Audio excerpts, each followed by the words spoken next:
Sir আপনি ওখানে সাড়ে যান।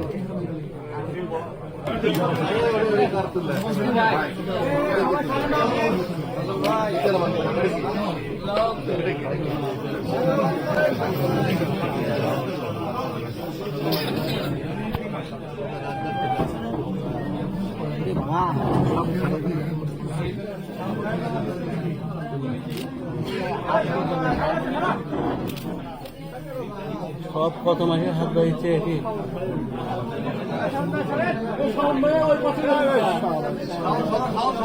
সাউন্ড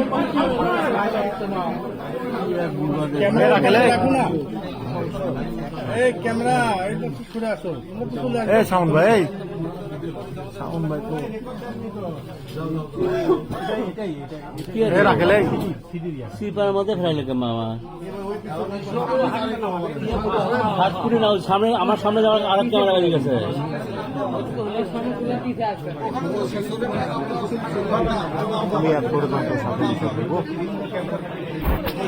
আপনার নাম লিখবো, আপনি নিচ্ছেন পক্ষে।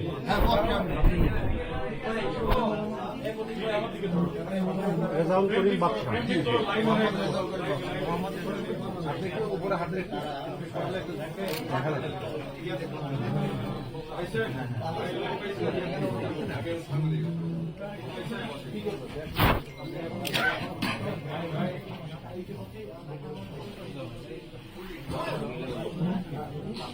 এনআইডি নাম্বার আছে?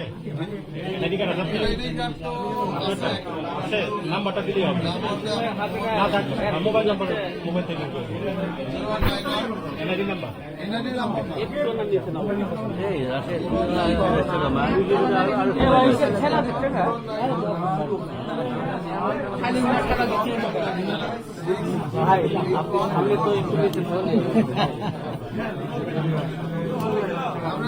কুটি খেলা মারবো, কুটি খেলা আমার ঘরের মধ্যে 2 হাত তুলে দিচ্ছে।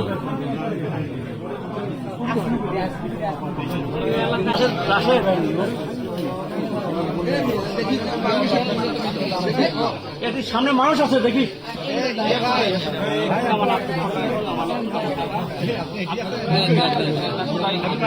আমি কারণ যে একবার ক্যামেরা কেমনে নাম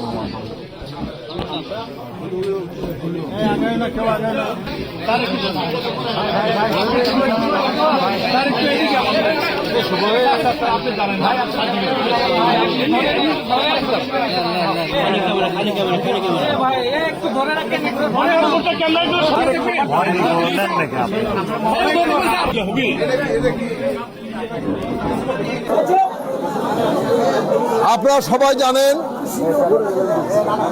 যে অন্তর্বর্তীকালীন সরকারের মাননীয় উপদেষ্টা ঘোষিত সময় অনুযায়ী আমাদের বাংলাদেশের নির্বাচন কমিশন আগামী ফেব্রুয়ারি মাসের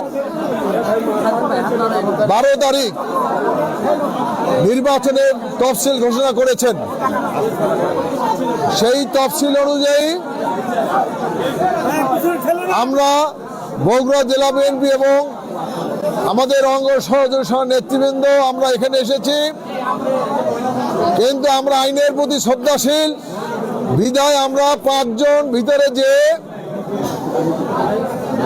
আমরা বিএনপির ভারপ্রাপ্ত চেয়ারম্যান, বাংলাদেশের গণমানুষের নেতা, যিনি দীর্ঘ 17 বছর ফ্যাসিস্ট আওয়ামী সরকারের বিরুদ্ধে সুদূর প্রবাসে থেকে লড়াই করেছেন, সংগ্রামের নেতৃত্ব দিয়েছেন, মানুষের ভোটের অধিকার আদায়ের লক্ষ্যে, এদেশে গণতন্ত্র পুনরুদ্ধারের লক্ষ্যে, ফ্যাসিস্ট সরকারের পতনের লক্ষ্যে এবং এদেশের মেহনতি জনগণের ভাগ্যের পরিবর্তন লক্ষ্যে সেই কাঙ্ক্ষিত নির্বাচন আগামী 12 ফেব্রুয়ারি 2026-এ অনুষ্ঠিত হবে।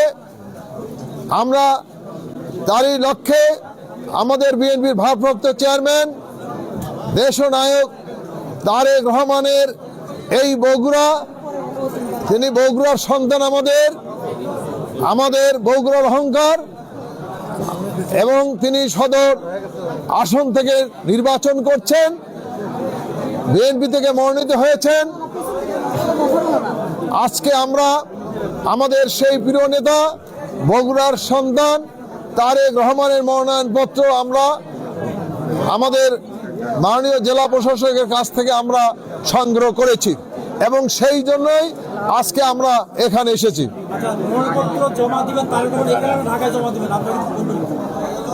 আমরা আশা করি বিগত দিনে আমাদের দেশনেত্রী বেগম খালেদা জিয়া বগুড়া 6 এবং 7 থেকে সবসময় নির্বাচন করতেন এবং বগুড়াতেই তার মনোনয়নপত্র আমরা জমা দিতাম। তো আমরা আশা করি হয়তো সময়ের অভাবে আমাদের নেতা তারেক রহমান হয়তো থাকতে পারবেন না, কিন্তু আমরা বগুড়ায় মনোনয়নপত্র জমা দিব, তার পক্ষে জমা দেব ইনশাল্লাহ। হ্যাঁ, আপনারা ইতিমধ্যে শুনেছেন যে 25 ডিসেম্বর আমাদের নেতা তারেক রহমান বাংলাদেশের মানুষের নেতা, আগামী দিনের রাষ্ট্রনায়ক, সরকার প্রধান। আমরা আশা করি ইনশাল্লাহ তিনি বাংলাদেশে আসছেন এবং বগুড়ায় আসবেন, তবে দিন তারিখ এখনো ঠিক হয়নি।